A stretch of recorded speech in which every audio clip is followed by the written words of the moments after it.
All right, everybody, let's see how this is packed and let's see how much I spent this week. I know it's going to be a bigger stack because, like I said, I'm still catching up. So $162. So we got it nice and packed. And then there is 4 stacks there. So like I said, all the details in the description. ABX Comics and Game. I lied, it is a 5-stack week because I'm pretty sure there was a ton of J. Scott Campbells in here. So let me get these all out. We're gonna show them off. We'll get them sorted out. As packages and things like that come in, I normally throw them up on shorts and Instagram reels, but I'm gonna start including them in my Fresh Ink Friday hauls. So we have 2 books I was super excited about from No Mas Comics. This is the Jordan exclusive Omar Rodriguez, 100 out of 200. Like I said, No Mas captured collectibles. These were Boston Fan Expo, I do believe. So yes, just always wanna keep this set going as my cat Patches barges into the room. So if you hear her in the background, shout out to my one-eyed cat.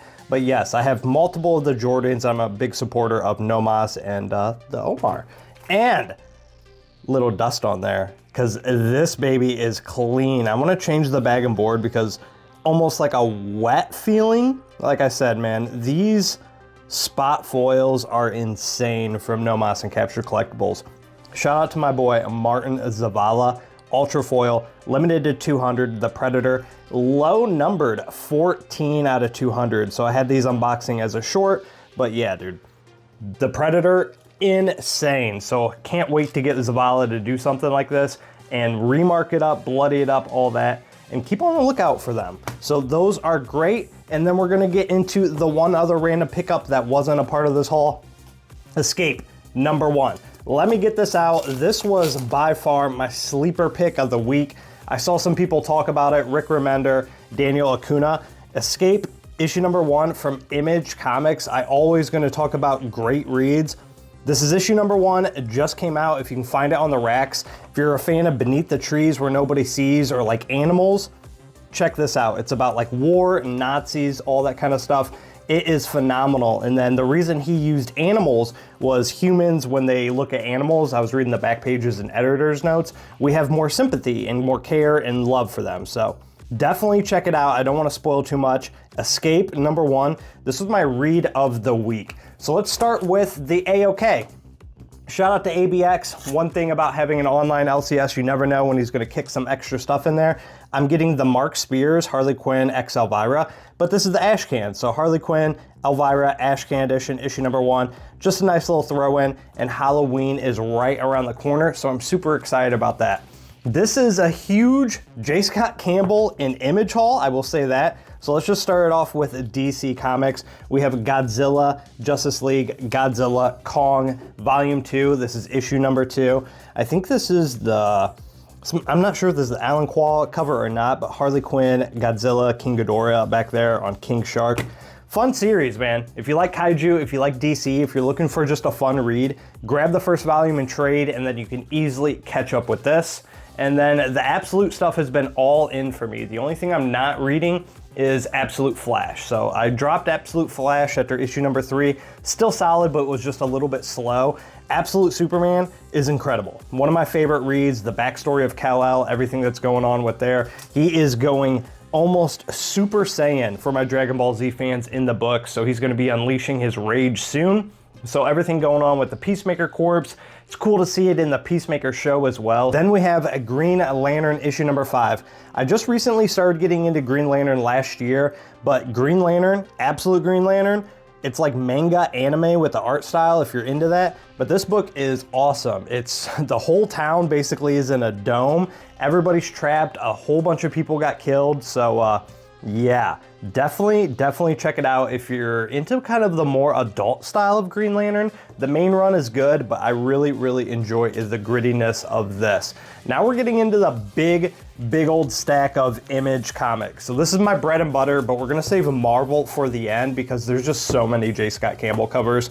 King Spawn, been solid. It's a little bit grittier. All the Spawn books are starting to kick up with the event going on with the one creature kind of roaming the earth, so all the Spawn stuff is kind of building up to a huge event. King Spawn is a little bit standalone with a darker image and a darker tone, so I really enjoy King Spawn, but like I said, pulling almost all of them. Deadly Gunslinger, or Deadly Tales of the Gunslinger, One I dropped after like issue 2 or 3. I don't like when books have a lot of artist changes, and this one was having tons of artist changes and the interiors just did not match the tone.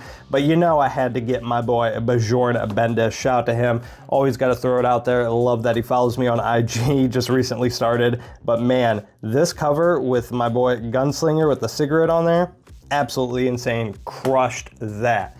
So Bug Wars, I think this is the end of the first volume, issue number 6. Correct me if I'm wrong in the comments, but this series has been awesome. It's kind of like Honey, I Shrunk the Kids meet Grounded. If you ever play a gamer, Grounded 2 just came out, Xbox, I've already beat it. So I played the first one, but yeah, Bug Wars is awesome. This is issue number 6, so if you haven't read it, wait for a trade, and I'm thinking it's going to continue with what I've heard from some of the comments. Spawn 367, like I said with King Spawn, everything is kind of building up to a giant event. We're gonna see what happens. The artwork in here with Jorge Corona, Brett Booth, man, just absolutely fire. So if you guys are not reading Spawn, grab it in a couple trades. 350 was a great jumping on point. If you're just jumping into it now, you might be very confused. So grab it and trade is what I recommend. And then speaking of trades, Space Ghost issue number 1, the volume 2 just came out, so you can grab this and trade. This was one of my not only favorite Dynamite books of the year, one of my favorite comics of last year. So super gritty. You know I had to get the Alex Ross cover since I do work and represent Rups Comics. We are the art reps for Alex Ross and Bill Sienkiewicz. Always got to grab them Ross covers. Might get this one signed, we'll see. But issue number 1 just came out. So grab the trade, grab the annual, and then jump on while you can. Oh, this makes me sad. Issue number 23. We have this issue and then 2 more before Daniel Warren Johnson is gone. Jorge Corona is going to be gone. Mike Spicer is going to be gone. We're getting Dan Mora and Robert Kirkman, which I am absolutely excited about. But hopefully they can capture the emotional aspect that Daniel Warren Johnson, and again, I know he's never going to watch this, but I'm a big Michael Bay Transformers fan. I'm even a bigger Energon Universe fan because of Daniel Warren Johnson. I have become such a bigger Transformers fan. I've collected all the old Marvel stuff, and just, if you guys are not reading Transformers, get it in trade, get it in an omnibus or something when it comes out. One of the best books of the past few years, Next up, if you guys see Ghost Machine, this little imprint under the image, pull them, read them, check them out. The only one I'm not reading is Redcoat. I read it all the way up until the first story arc ended. I'm not a huge history buff, but it was still a phenomenal read. Rook Volume 2 is coming out very soon in October, and it was by far my #1 comic series of last year. So if you did not read Rook, check it out. We have Sisterhood Hyde Street issue in number 2. Hyde Street has been phenomenal as well. I have no idea. I think this is issue 40 or something. Something that's killing the children fans, let me know. But man, I had to pull this virgin foil. I'm not even sure who did this art, so shout out to you. But in person, foils are always hard to pick up on camera. But man, this thing is definitely my cover of the week, cover of the month, and one of the top covers of the year so far. This thing is just absolutely gorgeous. So shout out to ABX for pulling that for me. And now we are on to issue 118 of The Walking Dead Deluxe. Been pulling it since like issue 30. I have every single issue now. I haven't read a single one. So I'm gonna wait till it's completely done. When I started pulling the series, I didn't know, I was newer into comics. I didn't know the omnibuses and collected editions were a thing. And I was already like 40 or 50 issues in. So once we collect them all, we'll start reading it. At least we're getting all these dope David Finch covers. Every time I see her, man. Every time I see her. Blood and Thunder, issue number 4.